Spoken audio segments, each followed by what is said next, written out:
बात करें, जो कि भारत का एक अर्थ में सबसे लोकप्रिय दर्शन है, एक अर्थ में सबसे बदनाम दर्शन है, दोनों बातें उस पर लागू होती हैं।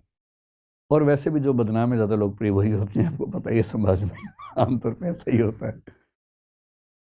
लेकिन जब मैंने आज की क्लास के लिए थोड़ी प्लानिंग की और जब मैंने सोचा कि एक ऐसा व्यक्ति जिसको फिलॉसफी में कुछ नहीं पता अभी, उसको हम सीधे चार्वाक से शुरू करें, तो मुझे लगा कि वो जस्टिस नहीं होगा, अन्याय हो जाएगा। क्योंकि किसी एक दर्शन को ठीक से समझने के लिए पहले ज़रूरी है कि आपको बेसिक वोकेबुलरी उस विषय की पता हो, जो बेसिक टर्म्स हैं, कंसेप्ट्स हैं उस विषय के, वो पता हो। तो फिर मैंने तय किया कि चार्वाक को लाएंगे, 2-4 दिन के बाद ले आएंगे, लेकिन पहले 2-4 दिन कुछ बेसिक कंसेप्ट समझें, जिन कंसेप्ट से चार्वाक अपने आप समझ में आ जाता है। चार्वाक ही क्यों, जैनिज्म भी, बुद्धिज्म भी, वेदांत भी, शंकराचार्य भी, सब उन कंसेप्ट्स की बदौलत, उन कंसेप्ट्स की मदद से समझ में आते हैं, और पश्चिम के लोग भी उनसे समझ में आ जाते हैं। तो आज ये समझेंगे कि दर्शन का जो सबसे बुनियादी प्रश्न है, यानी कि अंतिम सत्य क्या है, what is the ultimate reality, ये सवाल क्या है, ये सवाल कहाँ से आया, इस सवाल का जवाब ढूंढने के लिए रास्ते कौन कौन से थे, कौन किस रास्ते पर चला, क्या जवाब ढूंढ के लाया, और क्या आज उन जवाबों की कोई अहमियत हमारे सामने बची है, अगर बची है तो कितनी बची है, ये सब समझेंगे। और फिर वहां से आपकी जिज्ञासाएं थोड़ी सी और बेहतर हो पाएंगी। तब हम, तो मैं एक शब्द लिखता हूं, अल्टीमेट ट्रुथ, अंतिम सत्य क्या है। या देखिए, दर्शन में सत्य और सत्ता, ये भी दो अलग चीजें होती हैं।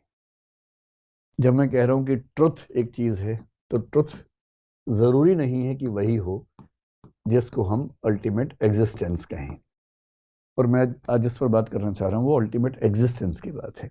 यानी दरअसल वो कौन सी चीज है जिससे सब कुछ बना है, ये सारी दुनिया कैसे बनी, किसने बनाई, किस प्रोसेस से बनी। और जब दर्शन की बारीकियों में जाते हैं तो सत्य और सत्ता, ट्रुथ और एग्जिस्टेंस, ये भी अलग शब्द हो जाते हैं। जो पहला सेशन था, मैंने बताया था कि फिलोसफी की 3 बेसिक ब्रांचेस, जिनमें से एक मेटाफिजिक्स है, एक एपिस्टेमोलॉजी है, एक जिसको हम एक्सियोलॉजी कहते हैं। लेकिन फिलोसफी की जो मूल ब्रांच, जिसका इंटरेस्ट हम सबके मन में होता है, उस मूल ब्रांच का नाम मेटाफिजिक्स ही है। और मेटाफिजिक्स, मेटाफिजिक्स का मतलब क्या है, इस ब्रह्मांड के संबंध में अंतिम प्रश्नों के जवाब देना। हिंदी में इसको हम तत्व मीमांसा कहते हैं, मेटाफिजिक्स को। मेटाफिजिक्स को ही मोटे तौर पर एक और नाम से भी जानते हैं, जिसको बोलते हैं ओंटोलॉजी। तो कहीं आप ओंटोलॉजी शब्द पढ़ें तो इसका मतलब आपके स्तर पर यही है कि दोनों एक ही बातें हैं, एक ही शब्द को 2 तरीके से कहने का रिवाज है दर्शन में।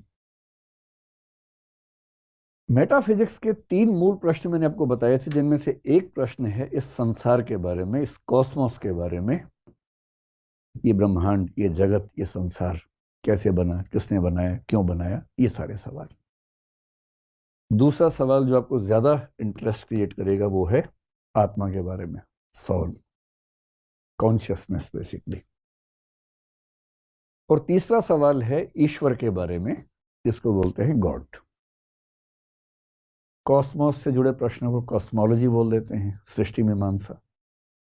जो आत्मा से जुड़े प्रश्न हैं उनको साइकोलॉजी बोलते हैं दर्शन में, मनोविज्ञान। और जो ईश्वर से जुड़े प्रश्न हैं उनको थियोलॉजी या ईश्वर मीमांसा कह देते हैं। इन पर तो हम बाद में बात करेंगे। आज इन तीनों को एकदम लेके बेसिक लेवल पर इसका जो फंडामेंटल क्वेश्चन है उस पर बात करेंगे। आपके चेहरे से ऐसा लग रहा है कि आज आपको अंतिम रहस्य समझ में आने वाले हैं। कुछ समझ में नहीं आने वाले, मैं आपको पहले भी स्पष्ट कर रहा हूँ, ये मदारी वाला मामला नहीं है, ना बाबाओं वाला मामला है।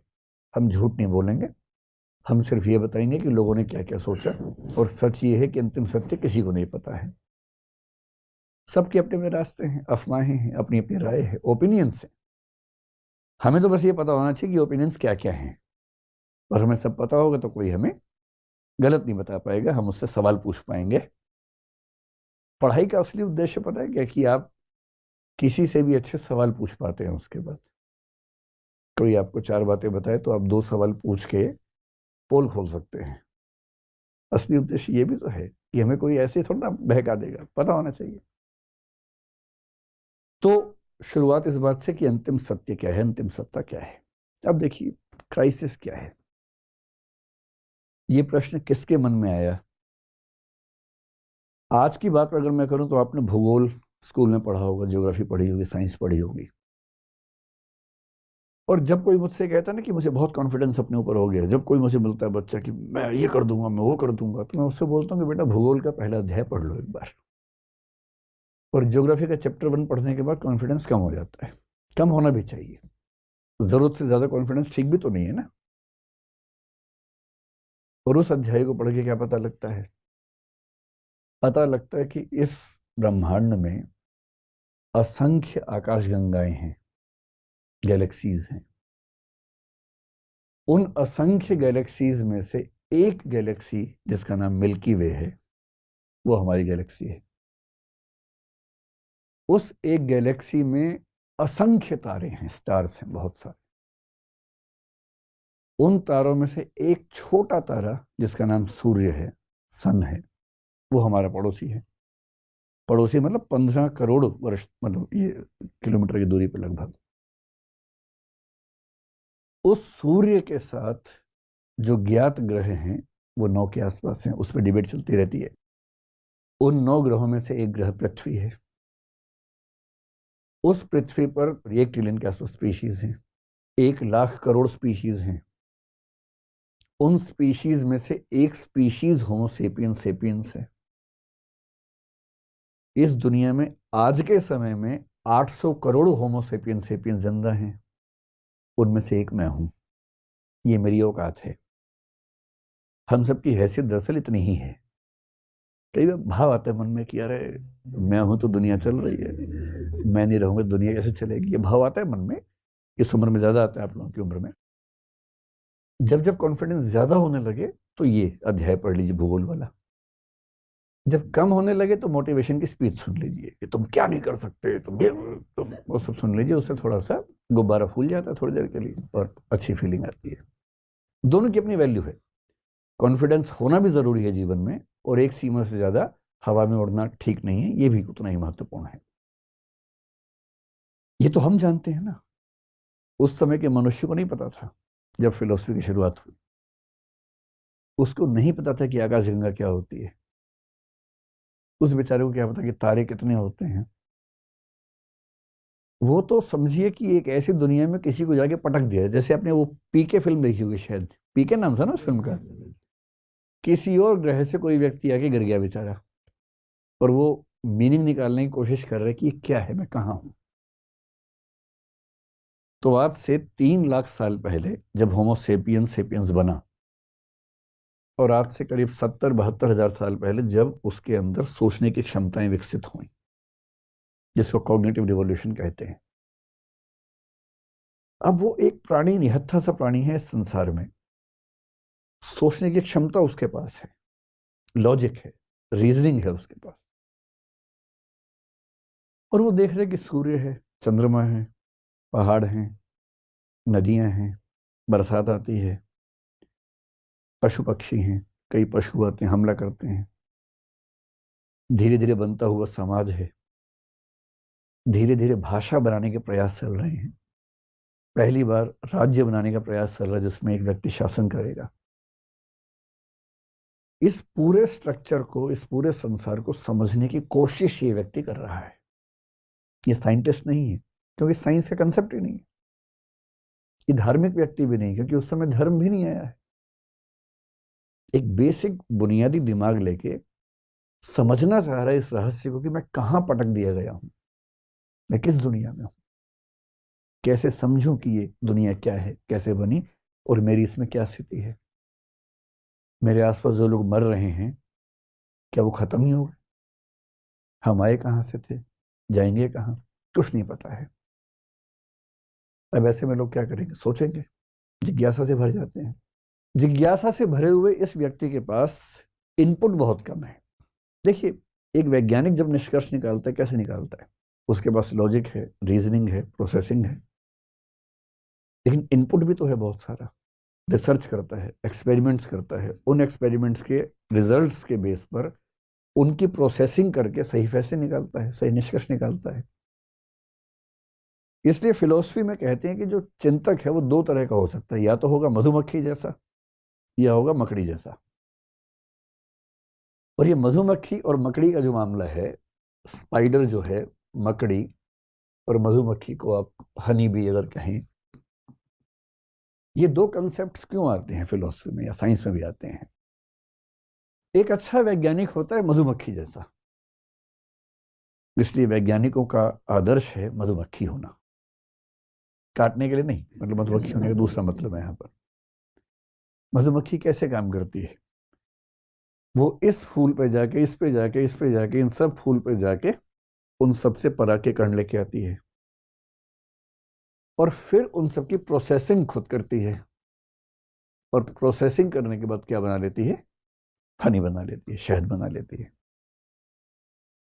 यानी वो प्रोसेसिंग खुद करेगी, लेकिन प्रोसेसिंग जिस चीज पे करेगी वो इनपुट्स बाहर से लेके आएगी, यहां से लाएगी, यहां से लाएगी, यहां से लाएगी, रियल इनपुट्स होंगे। और इन इनपुट्स की प्रोसेसिंग अपनी उन क्षमताओं से, जो क्षमताएं ईश्वर ने, प्रकृति ने उसको दी हैं, उनसे प्रोसेसिंग करेगी, और तब जो निचोड़ निकलेगा उसको हम शहद कहते हैं। ज्ञान की दुनिया में इसको आप निष्कर्ष मान लीजिए, जजमेंट मान लीजिए। पर मधुमक्खी बन सके इसके लिए इनपुट बाहर से मिलना जरूरी है। अगर इनपुट ही ना हो तब क्या करें, या कम हो तब क्या करें? तो मकड़ी बनना पड़ता है।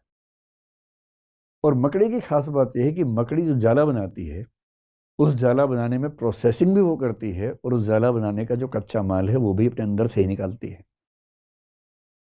यानी कॉजेशन की दुनिया में, कारणता की दुनिया में, तकनीकी शब्द हैं, आप परेशान होंगे, बस ये समझें कि कच्चा माल निकालने से लेकर उसकी प्रोसेसिंग तक का सारा काम मकड़ी खुद ही करती है। फिलोसफी में इसको बोलते हैं कि वो मटेरियल कॉज भी खुद है, उपादान कारण भी खुद है, और एफिशिएंट कॉज यानी कि निमित्त कारण भी खुद ही है, दोनों खुद है। इसलिए जब तक हमारे पास बहुत सारे इनपुट्स ना हो, बहुत सारे तथ्य ना हो, हम मकड़ी बन के काम करते हैं।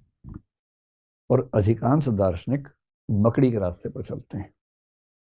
वो अपने अंदर से कल्पनाएं करते हैं, उन कल्पनाओं को अपनी रीजनिंग पावर से जस्टिफाई करते हैं, प्रोसेसिंग करते हैं, डाउट्स निकालते हैं, ठीक करते हैं। और यही कारण है कि अलग अलग दार्शनिक एक ही चीज की व्याख्या एकदम अलग अलग करते हैं, और हर व्याख्या लॉजिकली ठीक लगती है, क्योंकि उन्होंने अपने दिमाग से सारी बातें सोची हैं। और साइंटिस्ट क्या करता है? रिसर्च करता है, रिसर्च करने के बाद निष्कर्ष निकालता है।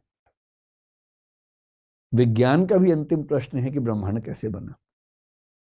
दर्शन का भी आखिरी प्रश्न है कि ब्रह्मांड कैसे बना। धर्मों को भी इसमें रुचि है कि ब्रह्मांड कैसे बना। अंतर उनके रास्ते का है, अंतर उसके मेथड का है। धर्म आस्था और फेथ के बल पर काम करता है। धर्म आसान उत्तर प्रोवाइड करता है आम आदमी को, जो बहुत गहरे नहीं है, बहुत तार्किक नहीं है, किंतु आम आदमी निश्चिंत हो जाए ऐसे गोलमोल आंसर प्रोवाइड करता है। दर्शन तार्किक उत्तर देता है मकड़ी के तरीके से, और विज्ञान आनुभविक एम्पायरिकल एविडेंसेस इकट्ठे करने के बाद तब जजमेंट निकालता है, और विनम्रता से मानता है कि कल को मैं गलत साबित हो सकता हूं। जैसी कोई नया एक्सपेरिमेंट मुझे गलत साबित करेगा, मैं गलत हो जाऊंगा। भाई आइंस्टीन ने इतने महान महान प्रयोग किए, उनको 1921 में नोबेल प्राइज मिला फोटॉन्स पर उन्होंने जो काम किया उसके लिए। वही आइंस्टीन अपने समय में ही गलत साबित होने शुरू हो गए थे। आइंस्टीन के समय में क्वांटम फिजिक्स का जब एक प्रयोग हुआ, डबल स्लिट एक्सपेरिमेंट उसको बोलते हैं, और कुछ और प्रयोग हुए आइंस्टीन के समय में। एक प्रयोग हुआ जिसको क्वांटम एंटेंगलमेंट आजकल एक कंसेप्ट है, जिस पर 2022 का नोबेल प्राइज मिला है फिजिक्स का, आइंस्टीन के समय में आया। और आइंस्टीन ने दो और वैज्ञानिकों के साथ मिलकर एक ईपीआर पैराडॉक्स का जिक्र किया, और कहा कि क्वांटम फिजिक्स के नियम गलत हैं, क्योंकि ये फिजिक्स के बुनियादी नियम के खिलाफ हैं। खारिज कर दिया। और आइंस्टीन की मौत के बाद 1960 के दशक में एक प्रयोग हुआ, बेल एक्सपेरिमेंट कहते हैं। 1972 में, फिर 1980 के दशक में, और उसके बाद तीन अलग अलग वैज्ञानिकों ने साबित किया कि आइंस्टीन की धारणा क्वांटम एंटेंगलमेंट के मामले में गलत थी, और इन 3 वैज्ञानिकों को जो अलग अलग समय में काम कर रहे थे, एक साथ 2022 में नोबेल प्राइज देना पड़ा, क्योंकि वो आइंस्टीन की गलती को ढूंढ पाए। विज्ञान का यही मजा है। विज्ञान में धौंस नहीं है कि मैंने कह दिया तो अंतिम सत्य है। विज्ञान में न्यूटन भी गलत साबित हो सकता है, आइंस्टीन भी गलत साबित हो सकता है, हर कोई गलत साबित होता है। डार्विन गलत साबित हुआ कई मामलों में, लेकिन कई मामलों में शानदार है।